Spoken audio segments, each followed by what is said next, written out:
తెలంగాణ కాంగ్రెస్కి కొత్త ఇన్ఛార్జిగా మీనాక్షి నటరాజన్ని హైకమాండ్ నియమించింది.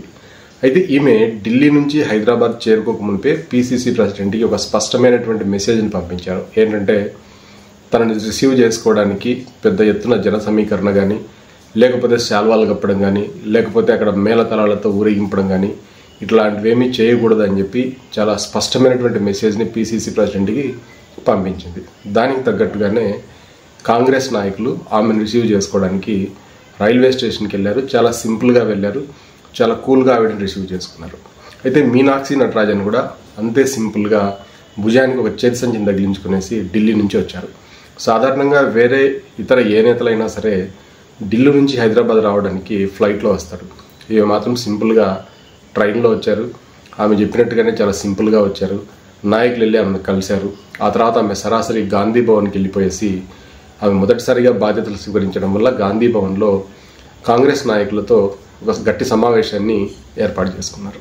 ఈ సమావేశంలో మీనాక్షి నటరాజన్ గారు పార్టీ శ్రేణులకి ఒక గట్టి మెసేజ్ పంపారు.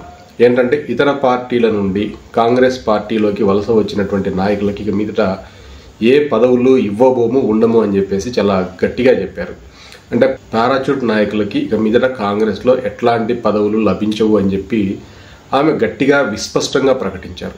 అయితే ఇది బీఆర్ఎస్ నుంచి ఈ మధ్య కాంగ్రెస్లోకి జంప్ అయినటువంటి నాయకుల గొంతులో పచ్చి వెలకాయ పడ్డట్టుగా తయారైంది. ఎందుకంటే వీళ్ళంతా కూడా కాంగ్రెస్లో ఏదో పదవులు ఆశించే బీఆర్ఎస్ను వదిలిపెట్టి ఇవాళ కాంగ్రెస్లో చేరుతున్నారు. అయితే ఒకసారి మనం తెలంగాణ కాంగ్రెస్ని గమనించినట్లయితే ఇక్కడ సాక్షాత్తు సీఎం రేవంత్ రెడ్డి గారే టీడీపీ నుంచి కాంగ్రెస్లోకి వచ్చారు. అంటే కాంగ్రెస్ పార్టీలో ఉన్నటువంటి సీనియర్ నాయకుల రాజకీయ భవిష్యత్ అంతా వయసు కూడా ఇక్కడ రేవంత్ రెడ్డికి ఉండదు. అంటే వాళ్ళంతా మొదటి నుండి కాంగ్రెస్లోనే ఉన్నారు. రేవంత్ రెడ్డి మాత్రం తెలంగాణలో మొదట్లో టీడీపీలో వర్క్ చేశారు, ఆ తర్వాత కాంగ్రెస్లోకి వచ్చారు. రేవంత్ రెడ్డి పార్టీ బాధ్యతలు స్వీకరించే నాటికి తెలంగాణలో కాంగ్రెస్ పార్టీ చాలా నిర్లిప్తంగా ఉండింది. అంటే ఎక్కడా కూడా చలనం లేదు. చాలామంది నాయకులు బీఆర్ఎస్లోకి వెళ్ళిపోవటం, ఉన్న నాయకులు పార్టీ ప్రోగ్రెస్ గురించి ఆలోచించకపోవటం, ఓట్లు తెచ్చుకోగలిగే సామర్థ్యం లేకపోవడంతో కాంగ్రెస్ పార్టీ పూర్తిగా ఢిలా పడిపోయింది. ఇట్లాంటి సందర్భంలో రేవంత్ రెడ్డి పార్టీ పగ్గాలను చేపట్టి రాష్ట్రమంతా సుడిగాలి పర్యటనలు చేపట్టి మొత్తానికి కాంగ్రెస్ పార్టీని అధికారంలోకి తేగలిగారు, బీఆర్ఎస్ని కార్నర్ చేయగలిగారు. సో రేవంత్ రెడ్డి తన దూకుడైనటువంటి రాజకీయంతో దాదాపుగా రాష్ట్రంలో అధికారం అసాధ్యం అనుకున్న దాన్ని సుసాధ్యం చేసి చూపించారు. అయితే ఇక్కడే కాంగ్రెస్ పార్టీలో గత 40 ఏళ్ల నుండి 50 ఏళ్ల నుండి పనిచేస్తున్నటువంటి సీనియర్ నాయకులకు మాత్రం కొంత ఇబ్బందికరంగా తయారైపోయింది. ఎందుకంటే రేవంత్ రెడ్డి రావడంతోనే హైకమాండ్ దగ్గర ప్రాపకం సంపాదించారు, ముఖ్యమంత్రిగా బాధ్యతలు స్వీకరించారు. దీంతో కాంగ్రెస్లో మొదటి నుంచి ఉన్నటువంటి నాయకులు మాత్రం కొద్దిగా అసహనానికి లోనయ్యారు. అంతేకాకుండా ఇంకా గమనించినట్లయితే ప్రస్తుత మంత్రి సీతక్క గారు, అట్లాగే వేం నరేందర్ రెడ్డి వీళ్ళిద్దరు కూడా గతంలో టీడీపీలో పనిచేశారు. తెలంగాణలో టీడీపీ చాపు చుట్టిన తర్వాత వీళ్ళు కాంగ్రెస్లోకి వచ్చి ఇవాళ అంటే సీతక్క గారు ఇవాళ మంత్రిగా పనిచేస్తున్నారు. అంటే కాంగ్రెస్లో మొదటి నుంచి ఉన్నటువంటి నాయకులకైతే ఇక్కడ పదవి లభించలేదు, కానీ సీతక్కకు మాత్రం టీడీపీ నుంచి వచ్చి కాంగ్రెస్లో చేరినా కూడా ఒక పదవి లభించింది. అయితే అట్లనే కాంగ్రెస్ పార్టీలో ఇంకొక ముఖ్యమైనటువంటి నాయకుడు మునుగోడు ఎమ్మెల్యే రాజగోపాల్ రెడ్డి గారు కూడా ఒకసారి బీజేపీలోకి వెళ్ళారు, తిరిగి మళ్ళీ కాంగ్రెస్లోకి వచ్చారు. అంటే ఈయన కూడా ఆయారం గయారం టైపే. అంటే ఇట్లా కాంగ్రెస్లో ఉన్నటువంటి నాయకులను పరిశీలించినట్లయితే వేరే పార్టీల నుంచి కాంగ్రెస్లోకి వచ్చి ఇవాళ మంచి మంత్రి పదవులు పొందడమో లేకపోతే సాక్షాత్తు సీఎం రేవంత్ రెడ్డి ముఖ్యమంత్రి పదవిని పొందగలిగారు. అయితే ఇక్కడ మీనాక్షి నటరాజన్ గారు చెప్పినట్లు ఇతర పార్టీల నుంచి వచ్చినటువంటి నాయకులకి ఇక్కడ పదవులు ఇవ్వము అని చెప్పినట్లయితే మొదటగా ఈ ముగ్గురే మనకు కనిపిస్తున్నారు. ఒకరు సీఎం రేవంత్ రెడ్డి, వేం నరేందర్ రెడ్డి, రాజగోపాల్ రెడ్డి, అట్లాగే సీతక్క. సో దీన్ని దృష్టిలో ఉంచుకొని ఇవాళ చాలామంది తెలంగాణ కాంగ్రెస్ నాయకులపై జోకులు వేసుకుంటున్నారు. ఎందుకంటే అక్కడ ఉన్నటువంటి ముఖ్యమైన నాయకులంతా కూడా వేరే పార్టీల నుంచి వచ్చి తెలంగాణలో మొదటి నుంచి కాంగ్రెస్లో ఉన్నటువంటి నాయకులను కాదని చెప్పి వీళ్ళు పదవులు పొందారు.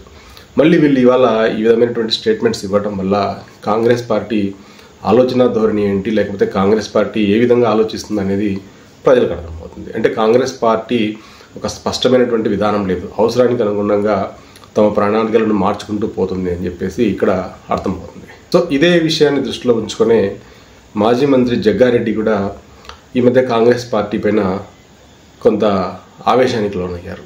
ఏంటంటే కాంగ్రెస్లో ఉన్నటువంటి సీనియర్ నాయకుడైనటువంటి తనకి పదవి ఇవ్వకపోవడం, అట్లాగే కాంగ్రెస్ పార్టీలో మొదటి నుంచి ఉన్నటువంటి ముఖేష్ కుమార్ అనే వ్యక్తికి ఎమ్మెల్సీ పదవి ఇవ్వకపోవడంపై ఆయన కొంచెం గట్టిగానే మాట్లాడారు. అంటే జగ్గారెడ్డి ఎప్పటి నుండో కాంగ్రెస్ పార్టీని నమ్ముకొని తెలంగాణలో ఉన్నారు. ఇవాళ పార్టీ అధికారంలోకి వచ్చినా కూడా ఆయనకి కనీస గౌరవప్రదమైనటువంటి పదవి ఏది దొరకలేదు. దీంతో జగ్గారెడ్డి కొంత ఆవేశంగానే మాట్లాడారు. అంతేకాకుండా పార్టీని నమ్ముకొని గత 40 ఏళ్ల నుండి పార్టీ కోసం కష్టపడి పనిచేస్తున్నటువంటి ముఖేష్ కుమార్ గారికి ఎమ్మెల్సీ సీట్ ఇవ్వకపోవడం అనేది కూడా చాలా దురదృష్టకరమైన విషయం అని చెప్పేసి జగ్గారెడ్డి గారు మాట్లాడారు. మరొక వైపు తీన్మార్ మల్లన్న పైన తెలంగాణ కాంగ్రెస్ వేటేసింది. అంటే ఆయన్ని పార్టీ నుండి సస్పెండ్ చేసింది. గత కొంతకాలంగా తీన్మార్ మల్లన్న తెలంగాణలో బీసీ ఉద్యమాన్ని నడపాలని చెప్పి గట్టిగా నిర్ణయించుకున్నారు. అయితే బీసీ ఉద్యమాన్ని నడపడం అనేది ఇక కాంగ్రెస్ పార్టీకి పెద్ద ఇబ్బందిగా ఏం లేదు. అయితే బీసీ ఉద్యమాన్ని నడిపితే సరిపోయేది. అయితే ఇక్కడ తీన్మార్ మల్లన్న గారు మాత్రం రెడ్లపైన తీవ్రమైనటువంటి అనుచిత వ్యాఖ్యలు చేశారు. దీంతో కాంగ్రెస్లో పెద్ద ఎత్తున అలజడి చెలగగింది. కాంగ్రెస్ నాయకులు అధిష్టానాన్ని కంప్లైంట్ చేయడం, ఆ తర్వాత ఒకసారి ఈ క్రమశిక్షణ ఉల్లంఘించినందుకు నోటీసులు ఇచ్చి, అంటే గత నెల 5వ తారీఖున క్రమశిక్షణ ఉల్లంఘనకు సంబంధించి నోటీసులు ఇచ్చారు. ఆ తర్వాత ఒక 5-6 రోజుల లోపల వివరణ ఇవ్వాలని చెప్తే తీన్మార్ మల్లన్న దానికి ఏమాత్రం రెస్పాండ్ అవ్వలేదు. కాంగ్రెస్ పార్టీ గ్రాడ్యుయేట్ ఎమ్మెల్సీ ఎన్నికలకు సంబంధించి ఒక అభ్యర్థి నిల్చోబెడితే తీన్మార్ మల్లన్న ఆ అభ్యర్థికి వ్యతిరేకంగా బీఎస్పీ నుంచి పోటీ చేస్తున్న మరొక నాయకుడికి సపోర్టింగ్గా మాట్లాడడం, అక్కడ కొంత క్యాంపెయినింగ్ చేయడం అనేది కూడా జరిగింది. దీంతో కాంగ్రెస్ పార్టీకి ఉపేక్షించి లాభం లేదనుకునేసి తీన్మార్ మల్లన్నని పార్టీ నుండి సస్పెండ్ చేసింది. అయితే ఇక్కడ తీన్మార్ మల్లన్న ఇక మీదట కాంగ్రెస్ పార్టీలో లేడు కాబట్టి తనకు నచ్చిన విధంగా రాజకీయం చేసుకోవచ్చు, తనకు నచ్చిన విధంగా మాట్లాడుకోవచ్చు. ఈ అవకాశం అయితే ఒకటి తీన్మార్ మల్లన్నకు దొరుకుతుంది.